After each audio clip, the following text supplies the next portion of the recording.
সবার কাছে গ্রহণযোগ্যতা পাইল কয়টা ভাই? চারটা। এই চারটা নিয়ে আসলে কি ইসলামী দ্বন্দ্ব করব নাকি মুসলিম উম্মাহ ঐক্য হবে, এই বিষয়টা আমি ফুটিয়ে তুলব ইনশাআল্লাহ। তখন ওই চারজন মাযহাবের প্রধান যে ইমামগণ চার সময়ে ছিল, খেয়াল করুন তো।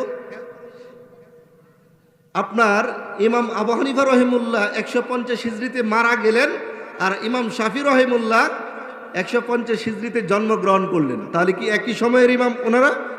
না, কাছাকাছি সময়ে পার্থক্য হতে পারে, কিন্তু চারজন ওনারা ছিলেন যুগের আলেম, ফকিহ, মুস্তাহিদ, কুরআন এবং সুন্নাহ গবেষণা করে ওনারা যুগের আলেম হিসাবে, যুগের নেতা হিসাবে, যুগের ইমাম হিসাবে মুসলমানদের সমস্যা সমাধানের জন্য, মুসলিম উম্মাহ যেন বিভক্ত সৃষ্টি না হয়, ঐক্য হওয়ার জন্য, ঐক্যবদ্ধভাবে আমল করার জন্য ওনারা গবেষণা করে আপনার ফতোয়া দিয়েছেন। এখন বলেন, যেহেতু ওই সময়ও হাদিসের কিতাব এখনো আসে নাই, হাদিসগুলো আছে আমলের মধ্যে, হালকা কিছু লেখার মধ্যে, কিন্তু বই আকারে আসে নাই। সনদ জাল নাকি সহি নাকি দুর্বল, এইগুলো যাচাই বাছাই করার এখনো সুযোগ আসে নাই। এটাকে বলা হয়, এটা যাচাই করার যে দলিলগুলো উসুলুল ফিকহ, সেটা আবার তৈরি করেছেন, উৎপত্তি করেছেন ইমাম শাফি রহিমুল্লাহ। তাহলে তো একজন এই মাথায়, অপরজন আরেক মাথায়। এই জন্য যার কাছে যে হাদিসগুলো ছিল, ওই হাদিসগুলো এবং কোরআন সামনে রেখে একজন ইমাম সমস্যা সমাধানের জন্য ফতোয়া দিয়েছেন।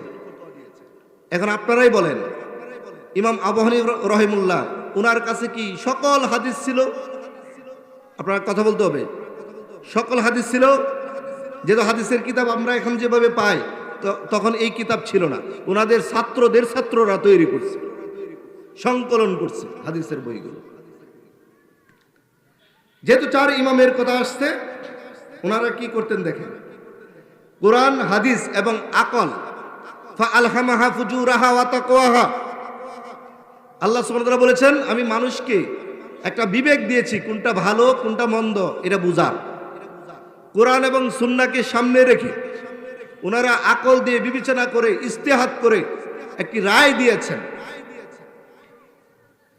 এই ইজতিহাদ কোরআন এবং সুন্নাহ দিয়ে প্রমাণিত।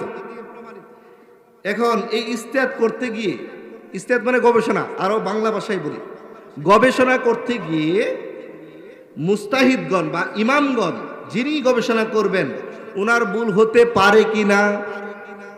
একটু বলেন, ভুল হতে পারে কিনা ভাই? জি, ভুল যে হতে পারে, এটা ইমামদের যুগ অনেক পরে আসলো। অথচ রাসূল সাল্লাল্লাহু আলাইহি ওয়াসাল্লাম আপনার সুনানে আবু দাউদের 3574 নম্বর হাদিস, তিনি সুস্পষ্টভাবে বললেন, ইজা হাকামাল হাকিমু, যখন কোন বিচারক বিচার করে, গবেষণা করে, ফাস্তাহাদা, গবেষণা করে, ফাআসাবা, এবং সত্য হয়ে যায়, ফালাহু আজরান, তার জন্য রয়েছে 2 গুণ সওয়াব, দ্বিগুণ সওয়াব রয়েছে। ভাই সুবহানাল্লাহ বলবেন না? একজন মুস্তাহিদ যখন কোরআন সুন্নাহ দিয়ে মানুষের সমস্যা সমাধানের জন্য যখন গবেষণা করেন, তখন ওই গবেষণা যদি সত্য হয়ে যায়, তার জন্য কয় গুণ সওয়াব ভাই? 2 গুণ সওয়াব।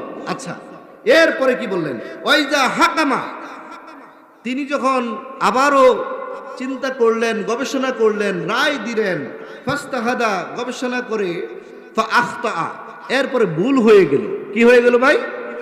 গবেষণা করতে গিয়ে গবেষণার ফলাফল কি আসলো ভাই? ভুল।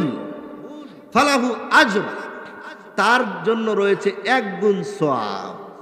ও ভাই, গুনাহ বলছে? মুস্তাহিদগণ ইজতিহাদ করেছেন কোরআন এবং সুন্নাহকে সামনে রেখে।